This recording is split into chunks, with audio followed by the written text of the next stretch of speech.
E então esse eleitorado pode mudar de direção, dependendo então da percepção de que o governo está ou do lado dos pobres e trabalhadores ou do lado dos ricos e da elite. Essa é a clivagem que tem sido apresentada nos estudos sobre o eleitorado brasileiro.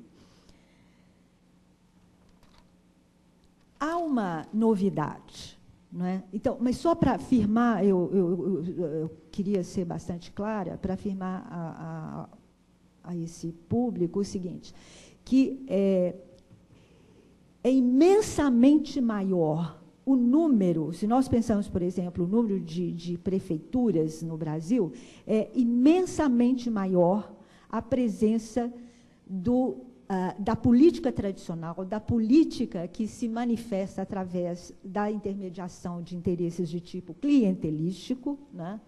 E eu quero dizer aos senhores o seguinte, que a estrutura clientelística, nós não estamos trabalhando de uma forma pejorativa, nós estamos trabalhando com uma estrutura real de intermediação de interesses entre Estado e sociedade. É uma estrutura que não se supera, né? E isto nós estamos, acho que, vendo nesse momento que a gente está vivendo. Mas há uma coisa nova. O que há de novo na política brasileira ou na sociedade brasileira, né, é a emergência de uma cultura de participação. O que significa, e a relação dessa cultura de participação com as orientações do eleitorado. Esta sociedade organizada, que nós poderíamos aqui chamar, por contraste, né, a uma política tradicional, ela se autodenomina como tendo uma identidade de esquerda. Essa identidade de esquerda é uma coisa nova neste cenário histórico-político brasileiro, porque é uma emergência crescente do associativismo e que, obviamente, foi canalizada partidariamente pelo PT. Mas eu queria chamar a atenção para um detalhe importante nesta novidade da sociedade e da política brasileira. Quem amarrou esses focos de sociedade organizada foi o PT. Mas ela surgiu antes do PT. Ela foi organizada por inúmeros atores, digamos assim, da sociedade, como, por exemplo, a Igreja Católica, através das comunidades eclesiais de base, os movimentos de mulheres, os movimentos de negros, os vários fóruns de alfabetização, enfim, um mosaico bastante rico de sociedade organizada que foi depois canalizada partidariamente para o PT. Independentemente do que ocorra com o PT, o que eu quero frisar e deixar claro aqui é que esta sociedade organizada existe. E ela pré-existe ao Partido de Trabalhadores.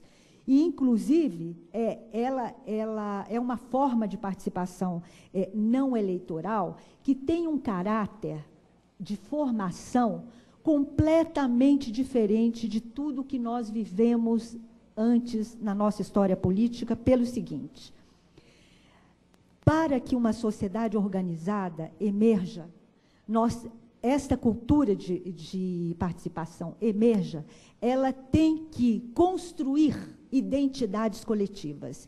E as identidades coletivas são identidades que se formam em redes horizontais de reconhecimento recíproco, em que um indivíduo se reconhece no outro. Então, diferentemente de uma intermediação política de natureza vertical, né, como nós temos as relações clientelísticas, essas identidades coletivas, tem que saber que para que o seu interesse individual seja contemplado de alguma forma, ele tem que formar, ele tem que fazer parte de um interesse coletivo. Então, são focos coletivos de interesses que emergiram junto com essa cultura de participação e que é o novo na sociedade brasileira. Então, Então, para terminar, eu queria apenas dizer que o único obstáculo para que esta cultura da participação ainda se torne uma realidade maior é o fato de nós também termos dados, que também de pesquisas do IBGE, mostrando que participam mais os indivíduos de mais alta escolaridade. E como vocês estão vendo, pelos dados, a maioria do eleitorado é de baixíssima escolaridade e, portanto, é um obstáculo à participação. Eu queria terminar, então, fazendo aqui também um coro, junto com outros analistas da realidade política brasileira, que é o seguinte: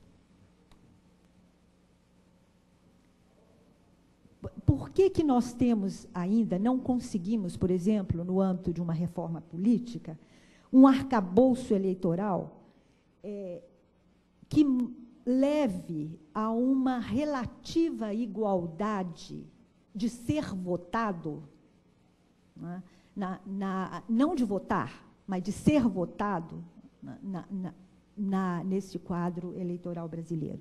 Então, claro, nós vamos cair aqui naquela velha história do artigo 58 da Constituição de 1946, que moldou a representação política de acordo com a demografia no Brasil. Os estados menos populosos seriam mais representados e os estados menos populosos subrepresentados. A pergunta que nós fazemos é o seguinte: mas por que as elites dos estados mais desenvolvidos aceitaram este pacto de serem subrepresentados, né?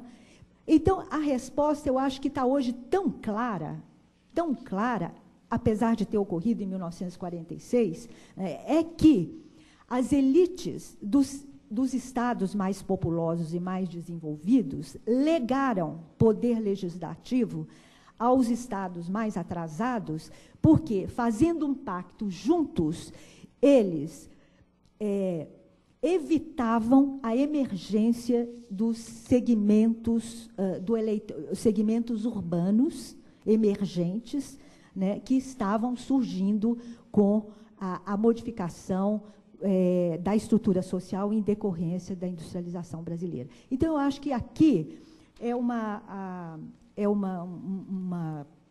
conclusão que eu chego, e, infelizmente, eu acho que eu também tenho que chegar a uma outra conclusão que eu queria deixar aqui para que nós pudéssemos pensar juntos.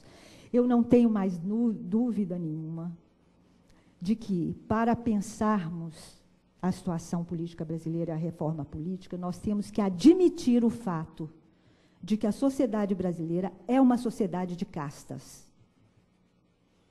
Porque com as características desse eleitorado, fechar os olhos para esta realidade é muito grave. Muito obrigada.